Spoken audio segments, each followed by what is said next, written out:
Hey everybody, hope you're doing well today. Got another video for you all. We're going to be going over one of my articles, and I posed the question, why did fun juice manufacturers make everybody unknowingly into a carbon sink, what's called a carbon sink? Are you familiar with this term? Let me go over this real quick here.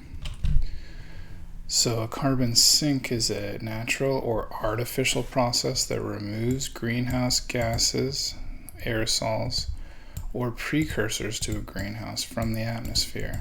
The reason why they call it a carbon sink is because a lot of the times that it will be sequestered in whatever body being used, in this case, the human body.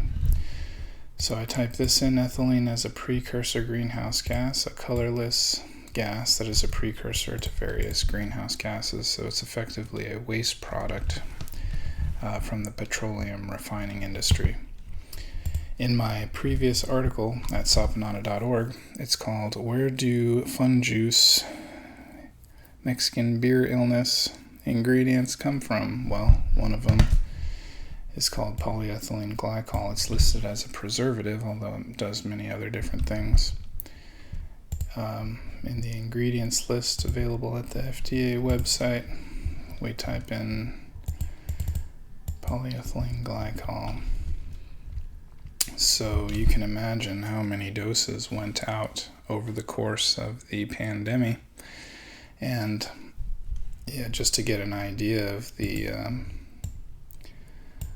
the sheer quantity of polyethylene glycol, I'll probably have to do a separate calculation and a video for that to document for everybody. So today we're asking the question, why did they put this into the funny juice? So I pulled up this Action Lab. He's got some fun experiments. We're going to check them out to kind of learn about the molecular qualities of polyethylene glycol.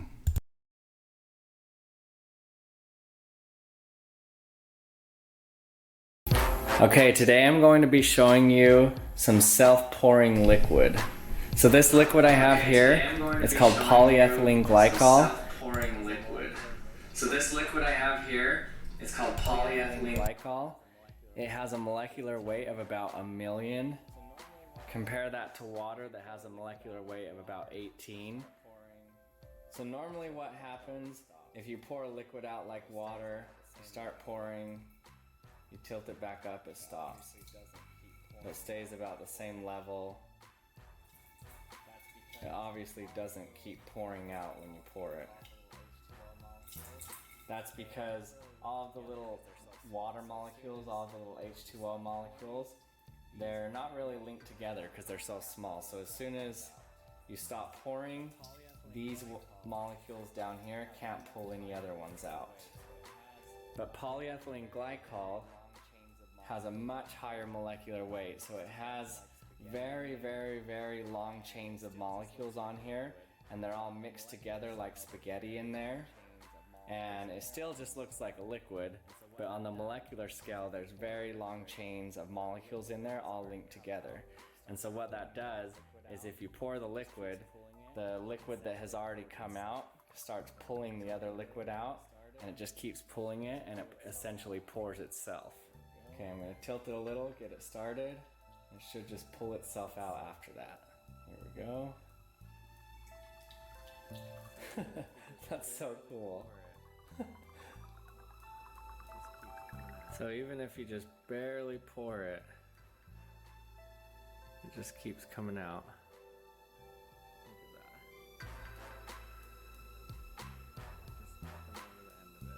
Look at that. So the other cool thing that happens with just up and over the end of it.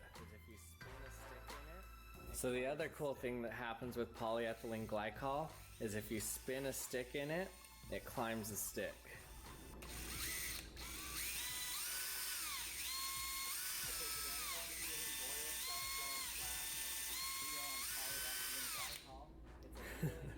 See how it came up? Liquid has a molecular molecular weight of about 1 million. That means if you had a mole of it. Okay, today I'm going to be using Boyle's self-flowing flask glycol. It's a really neat liquid. This liquid has a molecular weight of about 1 million. That means if you had a mole of it, it would weigh 1 million grams. And what that essentially means is that the molecular chain is really long. And so you have these very long chains, and those chains are all attracted to each other through hydrogen bonding. And what that does is when you start to pour the liquid, it pulls the other chains out with it. So if you just barely pour it, it starts emptying the whole thing. So it's called a self-pouring liquid. See how it just emptied my whole thing and all I did was tilt it a little bit? I didn't even pour it.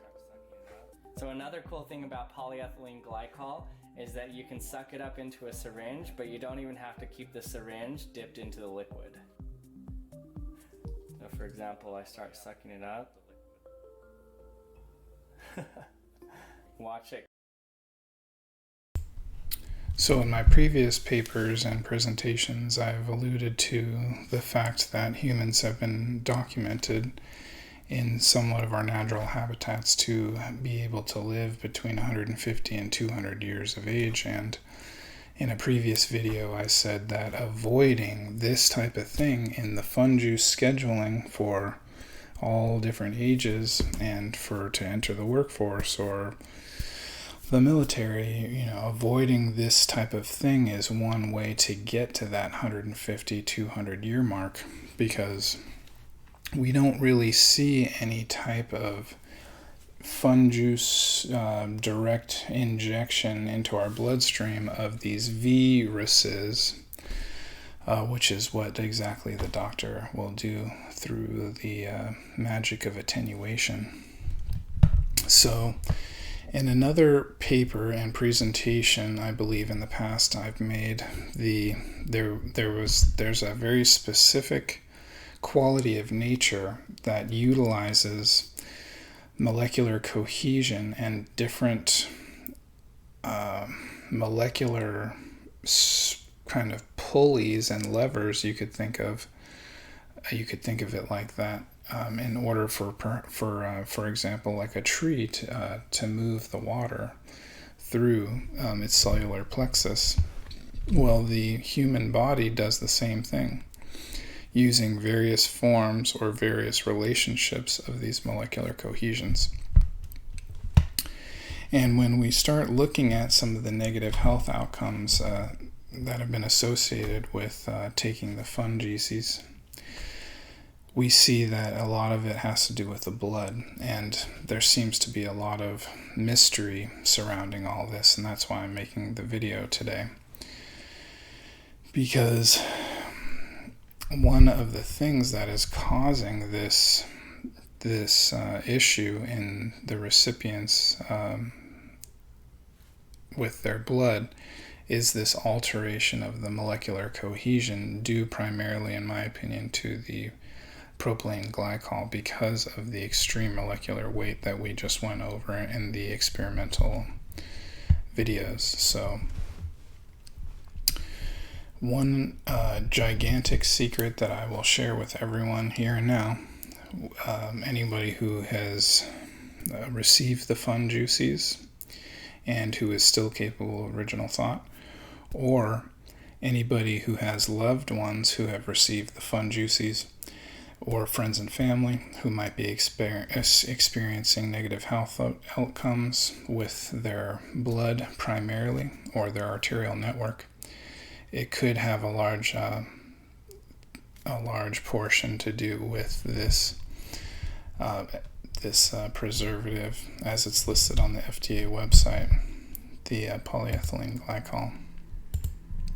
And so in order to address that, because a lot of people have complained about being left by the wayside with the government or with the different types of liability programs involved in the fun juices. So a lot of people are having to take things into their own hands, and that's why I'm making this video for everybody today, so that we can go over this very important aspect regarding how we might be able to dismantle some of these effects. So yeah, that's why I'm making this video today, because this is a big part of what's happening in the people, in the recipients. So I hope everybody's doing well out there. Send me any questions if you have any questions. Thank you again, and see you next time.